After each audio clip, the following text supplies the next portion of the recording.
কি যে খুশি হয়েছি খালেক মিয়া। হ্যাঁ স্যার। আরে মোগা হাবু, সে তো একেবারে বাঘের বাচ্চার মতো কাম করিয়া হালাইছে এইটা। স্যার বাঘের বাচ্চা না, মুগ হাবু মানুষের বাচ্চার মতো কাম করে আলাইছে। কারণ মানুষের বাচ্চা যদি ভালো করে কাম করে তাহলে মানুষ বাঘের বাচ্চা কইয়া ফেলায়, কিন্তু মুগ হাবু তো এটা করে নাই। বুকের পাটা সিনা টান টান করে কথা কইতে স্যার সাহস লাগে। হাবু কিন্তু রাজকন্যা রাজত্বের দিকে কিছুই তাকায় নাই। বাহ, অনেক দামি কথা বলছো কিন্তু খালেক মিয়া। তোমার কথার লোকে মুই একেবারে 100 ভাগ একমত। ধনী মানুষ এরা তো বিরাট ব্যাপার।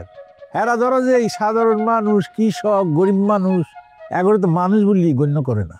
অথচ মগো হাবু আজকে যে প্রতিবাদ করছে, ওর কাছে কিন্তু মগো অনেক কিছু শিক্ষার আছে।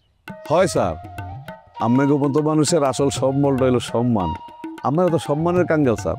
এই যে আপনারা শিক্ষকতা করতে আছেন, কয় টাকাই বা বেতন পান স্যার? অথচ আপনারা যদি স্যার অন্য কোনো পেশায় নিয়োজিত থাকতেন তাহলে কত টাকাই না কামাইতে পারতেন স্যার। কিন্তু এটা চিন্তা করে দেখেন, ছোট বড় সমাজের সকলেই আপনি করে কি সম্মানটা করে স্যার। স্যার আপনাকে শিক্ষার আলোতেই হাবু আজকে আলোকিত। দেখেন ধন সম্পদের কাছে কিন্তু সে মাথাটা নত করে নেই স্যার। স্যার আম্মেগো মুগো এই দেশের বেবা কৃষক করে হাবু সম্মানিত করছে স্যার। এর চাইতে বড় আর কি হইতে পারে স্যার?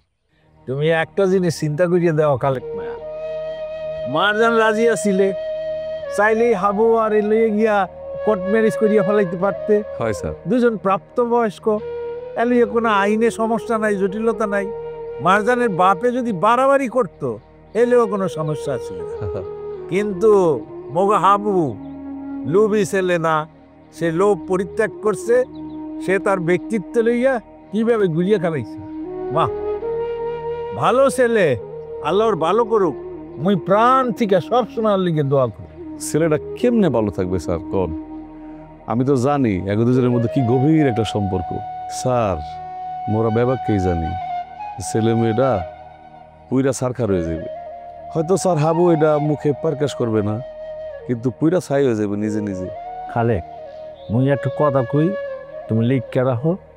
যাওয়ার সময় মুই মারজানের যে পরিস্থিতি দেখছি, ওর মুখটার দিকে মুই তাকাইতে পারি নাই। আহা, মোর মনটায় কয় একদিন না একদিন এই মারজান হাবুর কাছে ফিরিয়ে আইবে, ইনশাল্লাহ আমার দুজনের মিলন হইবে।